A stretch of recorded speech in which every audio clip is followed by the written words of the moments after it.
Today we're doing a complete breakdown of ASC 820. We'll cover the scope, core principles, measurement, journal entries, and real interview questions. Whether you're studying ASC, prepping for a Big Four interview, or working in finance, this is everything you need to know. Imagine valuing assets with guesswork. Exactly what happened before ASC 820. Companies could report wildly different values for similar items. ASC 820 brought structure, with a clear definition and measurement of fair value. Now all parties understand the value of financial instruments, ensuring transparency and consistency across financial statements. Financial reports were inconsistent before ASC 820 due to varied fair value interpretations. Companies valued similar assets differently, leading to stakeholder confusion. ASC 820 solved this by defining fair value precisely and creating a hierarchy for asset valuation.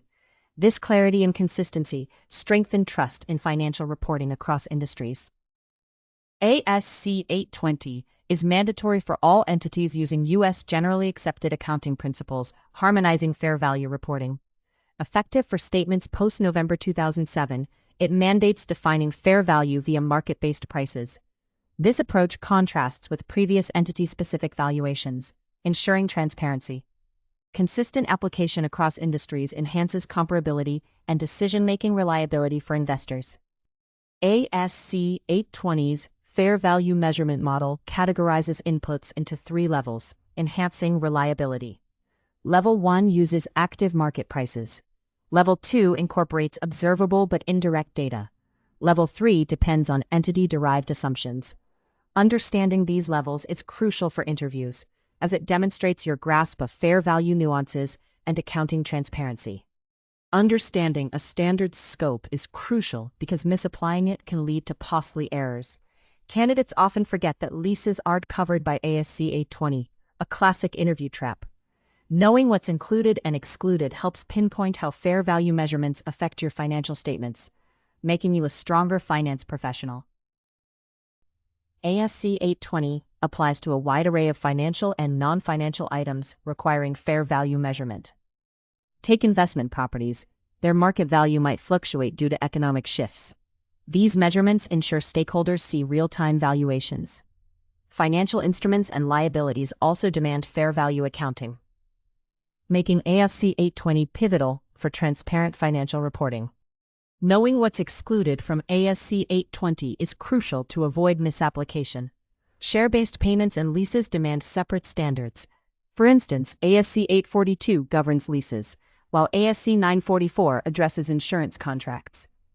Incorrectly applying ASC 820 to these can lead to inaccurate financial statements, a common pitfall in interviews and practice. Fair value represents the price you'd receive to sell an asset or pay to transfer a liability today. It's about real-time market conditions, unlike historical cost, which can be outdated. Imagine you bought a building for $1 million and can sell it for $2 million now. ASC 820 ensures financial reports reflect this current $2 million valuation, not the original purchase price, offering stakeholders a true picture. Market participants in ASC 820 are independent actors with no hidden agendas, ensuring the transaction reflects true market dynamics. Picture 2 unrelated companies negotiating a sale. They both know the asset's worth and aren't desperate to trade. This scenario ensures the price reflects fair value. Understanding this helps you gauge if a transaction's valuation is realistic and market-driven. Determining scope edge cases can be tricky, often tripping up candidates in interviews. Real estate for sale needs ASC 820 fair value measurement, but employee stock options do not, falling under share-based payment rules. Similarly, equipment leases and life insurance policies have their own standards. Knowing these distinctions ensures you're applying ASC 820 correctly and confidently. Imagine a world where asset values are unknown, leaving financial statements unreliable. The Fair Value Measurement Model solves this by providing a consistent approach to valuing assets and liabilities. This consistency is vital for investors and stakeholders, making critical decisions based on financial data. The Fair Value Measurement Model ensures assets and liabilities are valued accurately at their current market prices. Following a structured process, it identifies the asset, finds the principal market, selects a valuation technique, gathers necessary inputs, and measures fair value. We'll illustrate this using Meridian Corporation's $10 million SaaS contract, which includes an $8 million software license and $2 million for implementation services. Identifying the specific asset or liability is crucial to starting the fair value process. Meridian Corporation's $10 million SaaS contract includes both an $8 million software license and $2 million in services. Recognizing these as distinct components avoids valuation errors. A common misstep is ignoring bundled elements, but ASC requires each component be separately identified to ensure precision in valuation. Determining the principal market involves finding where the asset or liability is most actively traded. Meridian Corporation must identify active markets for the $8 million software and $2 million services separately. Neglecting to research multiple markets can skew valuations. ASC emphasizes choosing the market with the highest volume and activity, ensuring the most accurate fair value measurement is used. Choosing the right valuation technique is crucial. For Meridian Corporation, a market approach may suit the $8 million software, while a cost approach could apply to the $2 million services. Overlooking the asset's characteristics can lead to valuation errors. ASC stresses that the chosen technique should mirror how market participants would determine the asset's value, ensuring alignment with market realities. Gathering appropriate inputs is essential for accurate valuation. Meridian Corporation should use current market data for the $8 million software and cost details for the $2 million services, aligning with prior steps. Relying on outdated or irrelevant data can lead to incorrect valuations. ASC mandates using inputs that market participants would prioritize, emphasizing observable data to ensure the valuation's reliability. The final step is applying the chosen valuation technique with the gathered inputs to ascertain fair value. Meridian Corporation calculates the software's value using market data and the services with cost details, totaling $10 million.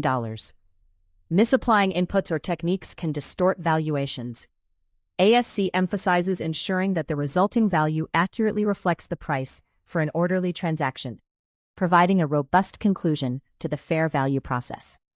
The measurement method you choose directly impacts your balance sheet. A wrong choice can overstate assets by millions. ASC 820 provides a framework ensuring fair value reflects market realities. Understand the choices you have and the disclosures you must make to provide transparency and accuracy. When you initially recognize assets or liabilities, they're recorded at fair value. This includes assumptions about market participants, even if transactions aren't observable. For example, if your acquired asset surpasses $10,000 in fair value, specific measurement precision is required. Recognition happens when you gain control and become party to the contract. After initial recognition, fair value adjustments based on updated market conditions hit the income statement.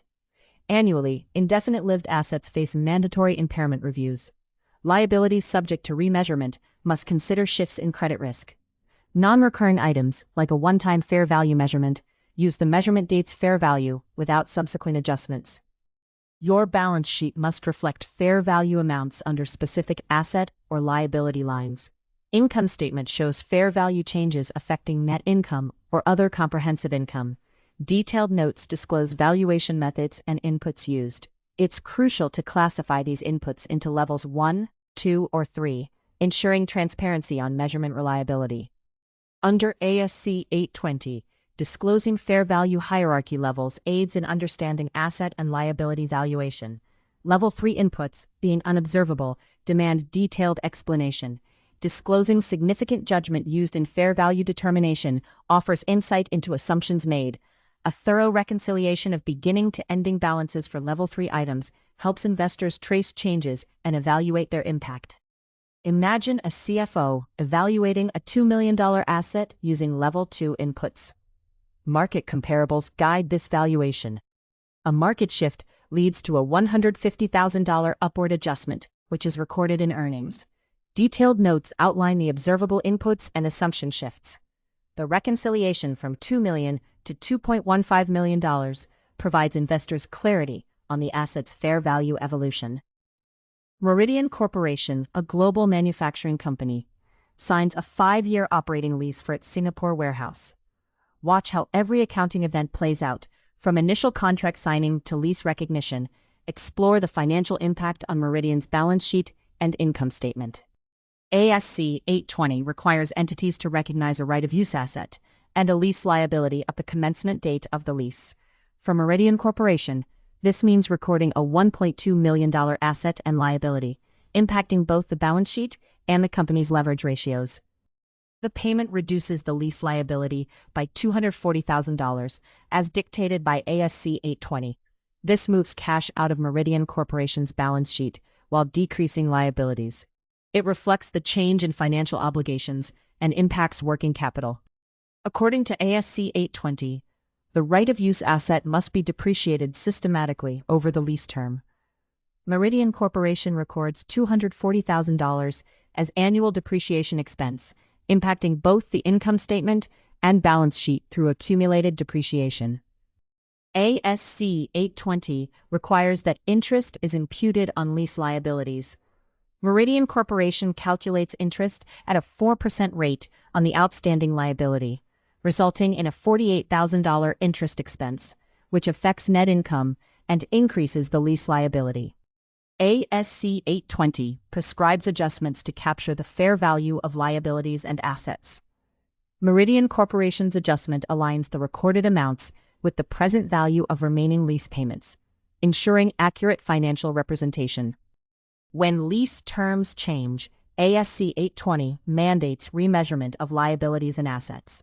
Meridian Corporation records a $60,000 adjustment, capturing the financial effects of the modified lease, with implications for both asset valuation and future expenses. With the final lease payment of $120,000, Meridian Corporation clears its lease liability. Derecognition of the right-of-use asset and accumulated depreciation reflects the asset's full usage.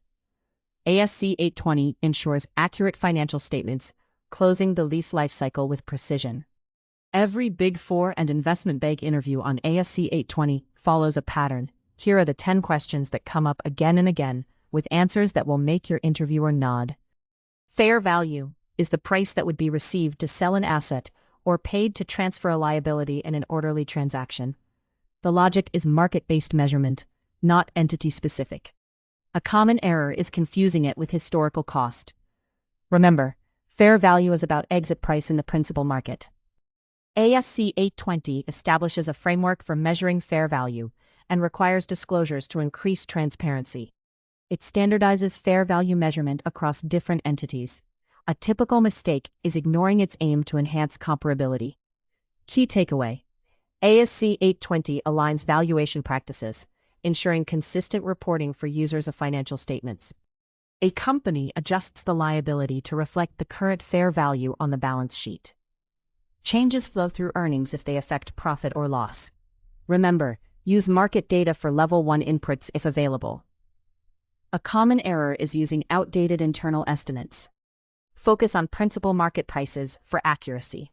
Non-financial assets are recorded at the highest and best use, reflecting market participant assumptions.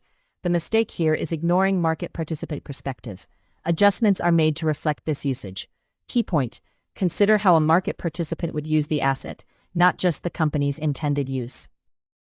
Indian Accounting Standard 113 is similar to ASC 820, but differences exist in disclosure requirements and the hierarchy of inputs. A frequent trap is overlooking these nuances, like the treatment of non-observable inputs. Key takeaway: focus on specific disclosure differences and the hierarchy levels for a comprehensive comparison. International Financial Reporting Standards 13 and ASC 820 are largely aligned, but differ in terminology and some guidance on risk adjustments. A classic mistake is ignoring International Financial Reporting Standards specific terms, like risk premium. Always compare terminologies and focus on subtle guidance differences for risk adjustments between the two standards. Level 2 inputs are observable but indirectly related to the asset or liability. An example is a quoted price for a similar asset in an active market. Avoid thinking Level 2 means illiquid. It's about indirect market data. Remember, Level 2 involves market-derived but not directly comparable inputs. Disclosures include fair value hierarchy levels, valuation techniques, and inputs used. A common oversight is not detailing assumptions for Level 3 inputs. Disclosures enhance transparency, helping users understand valuation methods. Remember, comprehensive disclosure supports user understanding and reliance on financial statements, especially for less observable inputs. Fair value excludes transaction costs and the difference in prices due to block discounts. The trap is thinking all market-related costs are included. ASC 820 focuses on the price in the principal market, not transaction-specific factors. Always exclude transaction costs and consider the market participant perspective. Misunderstanding the hierarchy leads to incorrect prioritization of inputs, such as using Level 3 when Level 1 is available. ASC 820 prioritizes observable inputs for reliability. The trap is bypassing available market data. Key takeaway: always use the most observable input to enhance valuation accuracy and reliability. ASC 820 sets the standard for fair value measurements. It applies broadly across transactions necessitating fair value insights. Fair value reflects an exit price in an orderly transaction, not a forced sale. The principal market holds the highest activity, while the most advantageous market maximizes financial outcomes. Understanding these foundational elements is crucial for accurate financial reporting and compliance. The fair value measurement model uses a hierarchy, prioritizing observable inputs like quoted prices. Level 1 inputs are the most reliable, with active market data. Level 2 includes comparable asset values, while Level 3 relies heavily on estimates. Accurately measuring fair value requires understanding the measurement date and applying the highest and best use concept. Techniques like market and cost approaches guide precise valuations. To ace interviews, grasp ASC 820's nuances. While similar to International Financial Reporting Standards 13, it has distinct disclosure demands. Common pitfalls include incorrect input assessments affecting fair value precision. Disclosures must cover valuation techniques and hierarchy levels. Market dynamics can shift values, impacting reports. For non-financial assets, the highest and best use is crucial. Liability evaluations focus on transfer scenarios. Knowing these essentials can set you apart. That's your complete guide to this accounting standard. If this video helped you, please like and share. It genuinely helps us keep creating content like this. Drop your standard requests in the comments. Subscribe to Candy Mentor for more accounting and finance videos. We'll see you in the next one.